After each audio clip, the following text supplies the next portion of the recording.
Now in the previous lecture, we have looked at practical use of hashing. Now in this video, we will look at pros and cons of hashing, and we will compare hashing with other data structures. The most important advantage of hashing is it tries to achieve search and deletion and insertion operation in O1 time complexity. So it achieves this complexity using its core function, which is hash function. It means if our hash function is good enough and distributes all hashing across the hash table without any collision, so the constant time complexity can be achieved. So that is very big achievement when compared to array or linked list. The main disadvantage of hashing is related to hash function.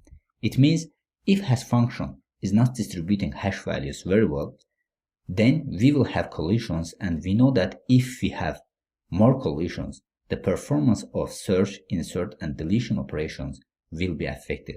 So in the worst case, it might take O(n) time complexity. So let's compare hashing with other data structures. Now here you can easily see that in case of hashing, if our hash function is good, insertion, deletion, and search operation performs O(1) time complexity.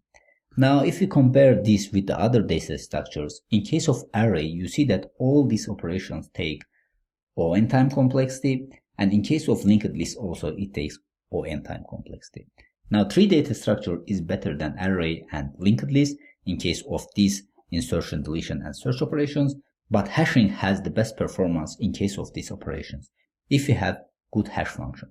Otherwise, in the worst case, it might be O(n) also, because if we have many collisions in our hashing function, so it will affect the performance. So in the worst case, it will take O(n) time complexity.